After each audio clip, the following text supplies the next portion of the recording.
Jesus Cristo ensinou que aquele que não nascer da água e do Espírito não pode entrar no reino de Deus.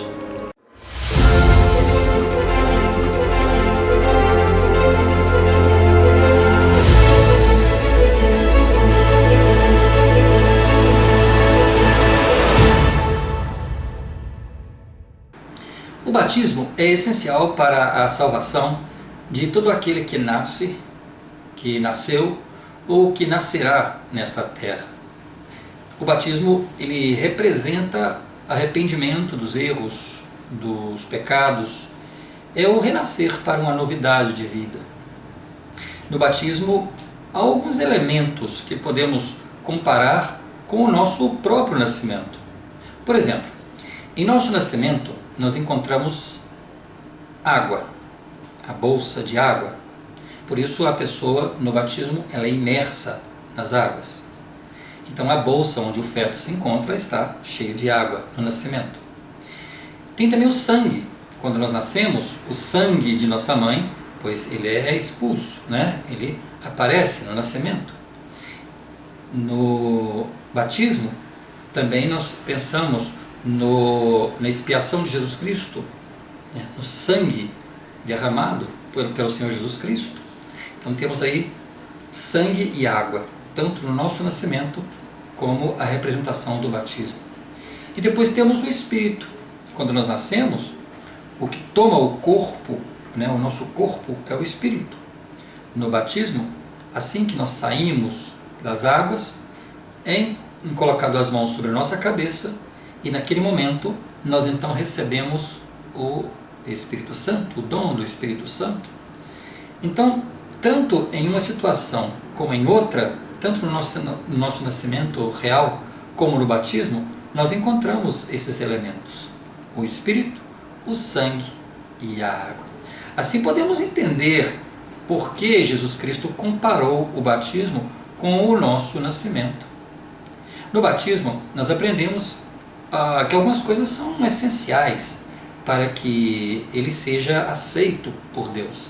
Não é qualquer batismo e nem qualquer pessoa que pode fazer o batismo e o Senhor vai aceitar, porque ele também disse que há um só Senhor, há uma só fé e há um só batismo.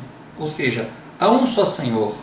Então o Senhor não tem 1001 formas, não. Existe uma única forma, um único Senhor. Ele é uma coisa só, né? Ele não tem formas diferentes e que muda de acordo com a crença de cada um.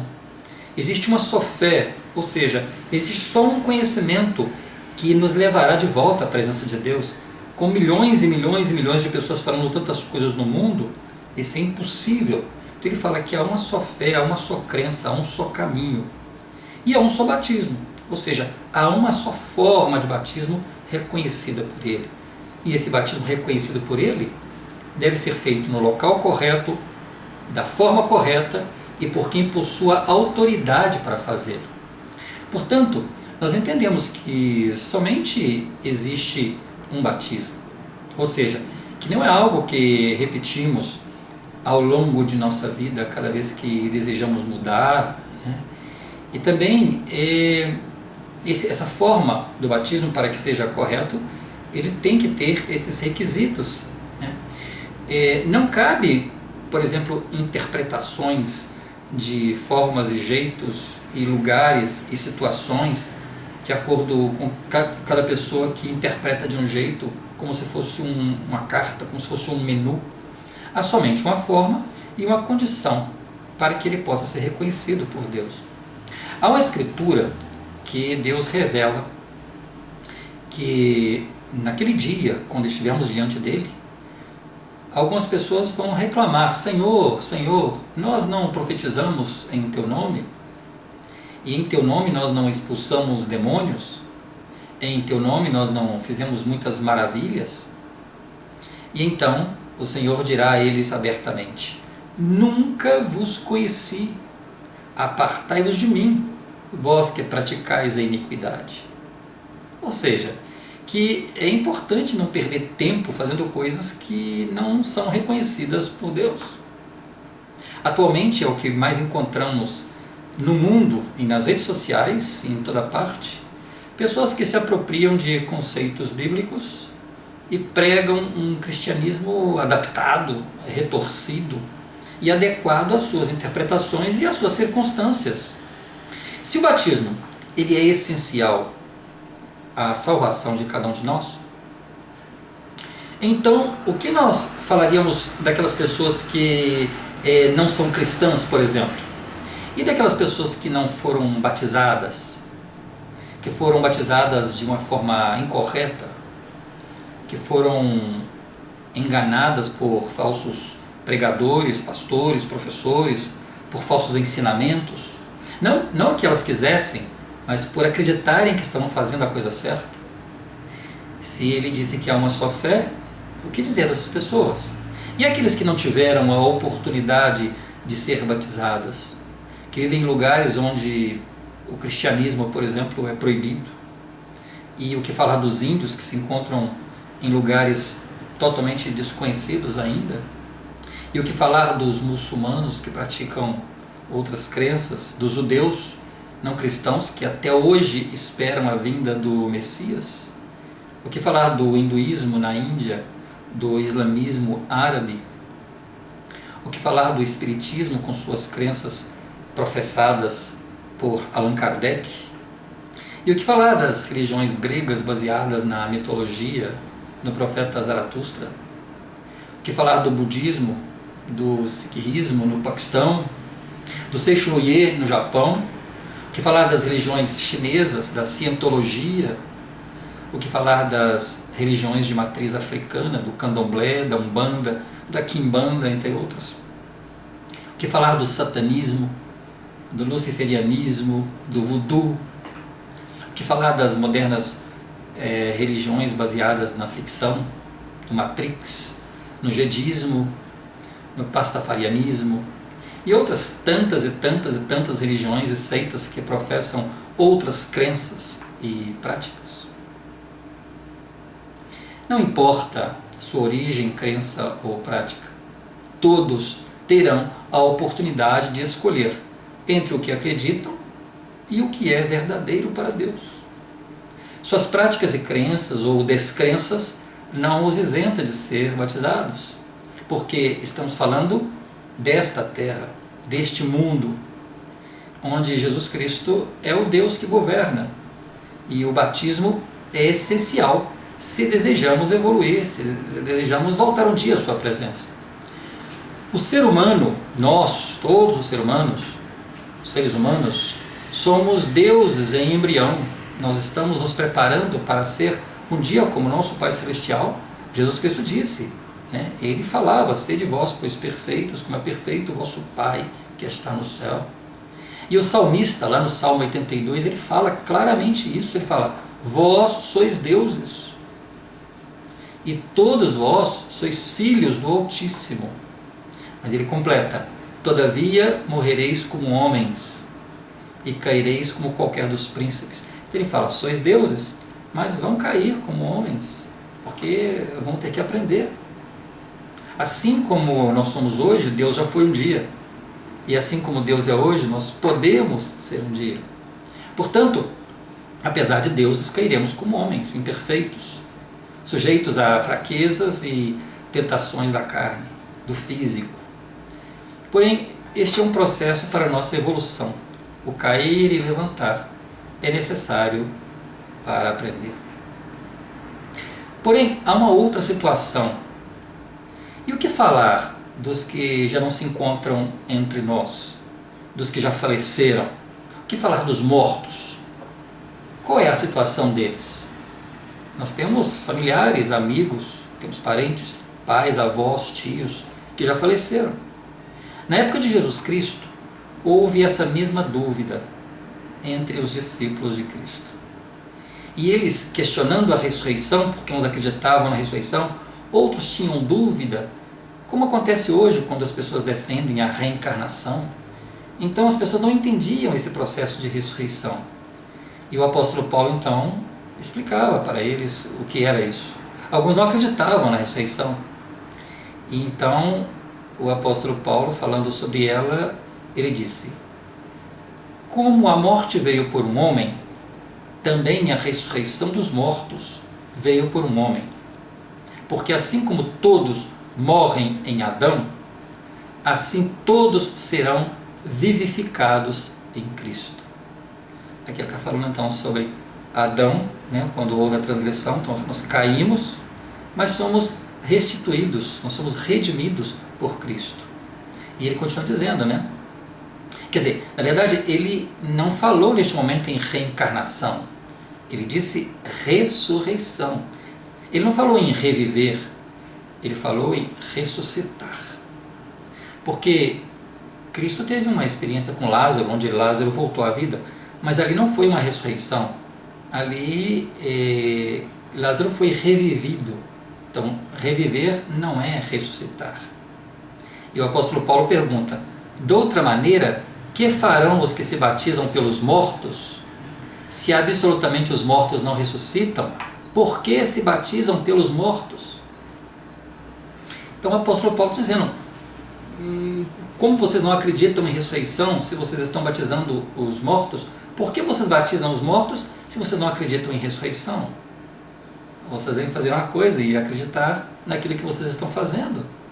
Então aqui está a resposta. O batismo ele é essencial no plano de Deus para todos, tanto para vivos como para mortos, para todos. Portanto, quando uma pessoa falece, sem ter tido a oportunidade de se batizar da forma correta, ela tem que ter essa oportunidade, porque senão, no dia do julgamento, essa pessoa não vai ter um julgamento justo. Então, por isso é importante entender isso, que o Senhor dá uma oportunidade a essas pessoas através do batismo pelos mortos. Esta era uma prática na época de Cristo e é uma prática hoje na Igreja de Jesus Cristo.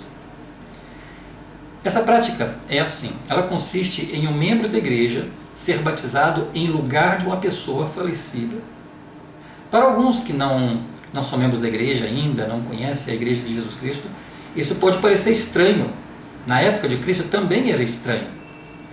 Para que essa prática ela possa ser entendida, existem algumas informações que a gente tem que comentar aqui. Primeiro, alguns acreditam que o fato do batismo representar um renascimento para uma nova vida, não faz sentido batizar uma pessoa viva no lugar de quem já morreu. Dizem que não tem sentido, uma vez que aqueles que morrem deixam de existir. Então, para que vai batizar se a pessoa já faleceu? No entanto, para aqueles que não acreditam em uma existência após a morte, realmente não entendem o motivo de se batizar os falecidos. Mas Jesus Cristo ele ensinou que a morte não é o fim de nossa existência. A morte é uma passagem para a nossa evolução, para o nosso crescimento. O apóstolo Paulo disse, inclusive, se só nessa vida esperamos em Cristo, somos os mais miseráveis de todos os homens. Se esperamos a Cristo só nessa vida, então nós somos os mais miseráveis, porque a vida não é só isso, não é? Isso aqui é uma passagem, estamos aqui de passagem, estamos aqui para aprender a viver com esse físico que nós não tínhamos antes de nascer. Todos somos formados de um espírito e de um corpo. Quando morremos, ocorre a separação do físico com o espírito. Não existe espíritos velhos. O espírito ele não envelhece. O espírito de uma criança ou o espírito de um idoso, ambos são espíritos adultos. O que ocorre é que o físico de uma criança, como o físico de um adulto, o físico de um idoso, ele é diferente. Por quê? Porque o físico desgasta com o tempo, os ossos ficam fracos, a audição perde, a visão. Então, o espírito ele age de acordo com o que o físico permite. Até uma criança aprender a andar, ou até um velho conseguir se escorar, as enfermidades começam a aparecer. Por quê? Porque o físico com o tempo ele se desgasta. Então o espírito ele se adequa ao físico que nós temos. Nada mais, é isso. Jesus Cristo ensinou que após a morte o espírito ele vai ao chamado mundo espiritual. O mundo espiritual é um lugar para espera, onde nós vamos nos preparar para o julgamento final, que ocorrerá quando for na segunda vinda de Cristo. Entre as pessoas do mundo espiritual, há aquelas que conheceram e aceitaram o plano de Deus e há aquelas que não tiveram a oportunidade de conhecer. Porque não tiveram oportunidade ou por opção consciente. Eles conheceram aqui nessa terra, mas não quiseram se envolver, não se interessaram, então por opção não quiseram. Portanto, quando nós morremos, todos somos levados a esse lugar chamado paraíso, que é uma parte do mundo espiritual, onde aguardaremos o julgamento final. Isso ocorrerá na segunda vinda de Cristo. Quando Cristo estava na cruz, o ladrão pediu para ele, para lembrar dele, quando estivesse no paraíso. O Senhor falou: ainda hoje estarás comigo no paraíso. Então, naquele momento, os que não tiveram a oportunidade de ouvir o Evangelho de Jesus Cristo, eles terão essa oportunidade. Não sei se muitas vezes a pessoa é enganada por falsos ensinamentos aqui na Terra, então eles terão essa oportunidade de ouvir o Evangelho por pessoas que conheceram o Evangelho corretamente aqui na Terra e estão lá também ensinando. As pessoas que ainda não aceitaram este plano ou não tiveram a oportunidade de conhecê-lo em vida, estão neste momento sendo ensinadas por outras pessoas que já aceitaram e que igualmente já morreram. O próprio Jesus Cristo, ele pregou a essas pessoas no espaço de tempo entre a morte e a ressurreição. O apóstolo Pedro, ele ensinou que Cristo, após morrer na cruz, ele foi, está lá em Pedro, ele foi e pregou aos espíritos em prisão.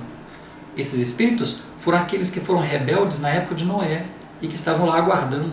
E Cristo foi entre eles e pregou entre eles, antes da sua ressurreição, no momento entre a sua morte e a sua ressurreição.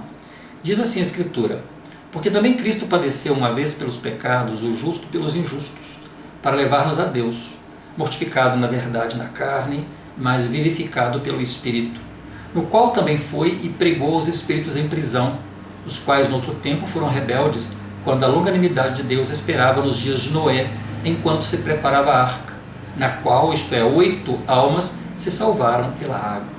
Então o mundo espiritual, ele tem essas duas divisões. Ele tem a prisão, onde ficam as pessoas que não quiseram o Evangelho, não aceitaram o Evangelho, ou não ouviram o Evangelho, e o Evangelho correto, o Evangelho de Jesus Cristo. E o paraíso é aquelas pessoas que conheciam o Evangelho, que foram batizadas da forma correta, na igreja de Jesus Cristo, e estão lá prontos para ensinar aqueles que não tiveram a oportunidade. Esse fato, ele mostra ao mesmo tempo a justiça e a misericórdia de Deus. Justiça porque promove uma oportunidade igual para todos, para que todos possam conhecer o plano de Deus e aceitá-lo ou não. E misericórdia porque promove mais um meio para a salvação de todos. Porque por isto foi pregado o Evangelho também aos mortos, para que na verdade fossem julgados segundo os homens na carne, mas vivessem segundo Deus em espírito. Então por isso foi pregado o Evangelho também aos mortos. Então os mortos também ouvem o Evangelho, isso está lá nas Escrituras. Muitas pessoas leem as Escrituras e interpretam e viajam nas ideias, quando lá está muito claro. Nossa salvação, ela ocorre pela graça de Cristo. Isso todos pregam nas redes sociais e no mundo afora. Todos somos salvos pela graça. Porém, o batismo é a forma que testemunhamos a Deus, que aceitamos e damos valor ao que Jesus fez por nós. O batismo, ele demonstra o nosso compromisso de obedecer a Cristo, e não somente palavras. As pessoas falecidas também têm a chance de aceitar a Cristo ou não. Ou seja, não significa que porque alguém fez o batismo por elas, que elas vão aceitar. Não, elas têm essa liberdade. Mas elas devem ter essa oportunidade do batismo. Esse batismo ele é feito de uma forma simples. O membro da igreja de Jesus Cristo, ele é mergulhado na água, representando uma pessoa já falecida. O corpo da pessoa viva não é possuído pelo espírito da pessoa falecida. E nem os restos mortais do falecido também são utilizados. É uma simbologia. A ordenança é feita em favor dos falecidos. Então, eu posso ser imerso em nome de um parente meu, um tio, um avô, um pai, um irmão falecido e que não teve essa oportunidade. Essa prática de fazer algo em favor de outro, isso era prática. O próprio Jesus Cristo, quando fez seu sacrifício, ele fez algo beneficiando pessoas que já haviam morrido. Dessa forma, tornamos-nos imitadores de Cristo. E como disse um profeta, o profeta Obadias, nos tornamos salvadores do Monte Sião. A escolha de aceitar Jesus Cristo ela é individual. Então, sabendo agora que as pessoas mortas continuam existindo, que ainda estão sendo ensinadas sobre o plano de Deus e que podem ser batizadas através de um representante vivo, resta então explicar que a pessoa falecida ela possui total liberdade de aceitar ou rejeitar o plano, de aceitar ou rejeitar o batismo feito por ela. Os membros da Igreja de Jesus Cristo, o que eles fazem? Eles fazem a pesquisa genealógica, eles procuram os nomes de seus antepassados falecidos e assim eles providenciam o batismo para eles. Nós não ficamos sabendo se a pessoa falecida aceitou ou não o batismo. Também nós não podemos julgar se a pessoa merece ou não receber o batismo para a remissão dos pecados. Por isso, a orientação é que todos devem receber esse batismo. Todos merecem receber essa chance. Caso a pessoa falecida concorde e esteja preparada, então será uma grande alegria para ela. Imagina lá esperando o tempo todo e que seja feito por ela aqui esse batismo. O batismo ele permanece como se não tivesse sido feito caso essa pessoa ela rejeite, caso essa pessoa não aceite esse batismo feito por ela aqui na terra. Se a pessoa falecida não concordar com o ato realizado, então o batismo não tem valor. É assim que funciona.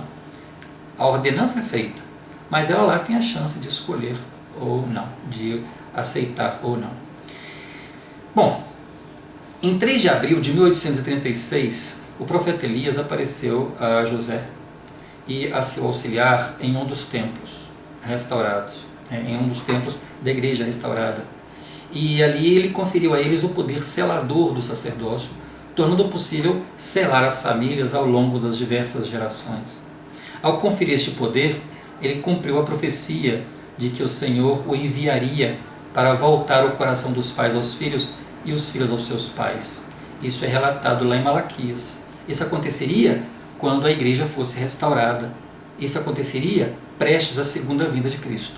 E ele diz assim: e eis que eu vos enviaria o profeta Elias, antes que venha o grande e terrível dia do Senhor, e ele converterá o coração dos pais aos filhos e o coração dos filhos aos seus pais, para que eu não venha e fira a terra com maldição.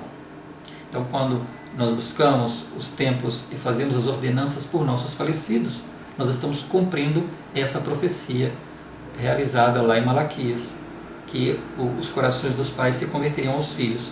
Isso após a vinda de Elias, ele viria para restaurar essas coisas que se perderiam com a apostasia. A pia onde é realizado o batismo pelos mortos, ela é sustentada por 12 bois. E esses 12 bois representam as 12 tribos de Israel. Espero que você tenha gostado. Então, se você gostou, dá o like, compartilhe esse vídeo para que outras pessoas possam conhecer sobre o batismo, o que é o batismo pelos nossos falecidos e a importância de realizar essa ordenança, porque com certeza muitos neste momento estão lá esperando que alguém aqui na terra faça essa ordenança por eles. Por hoje é só.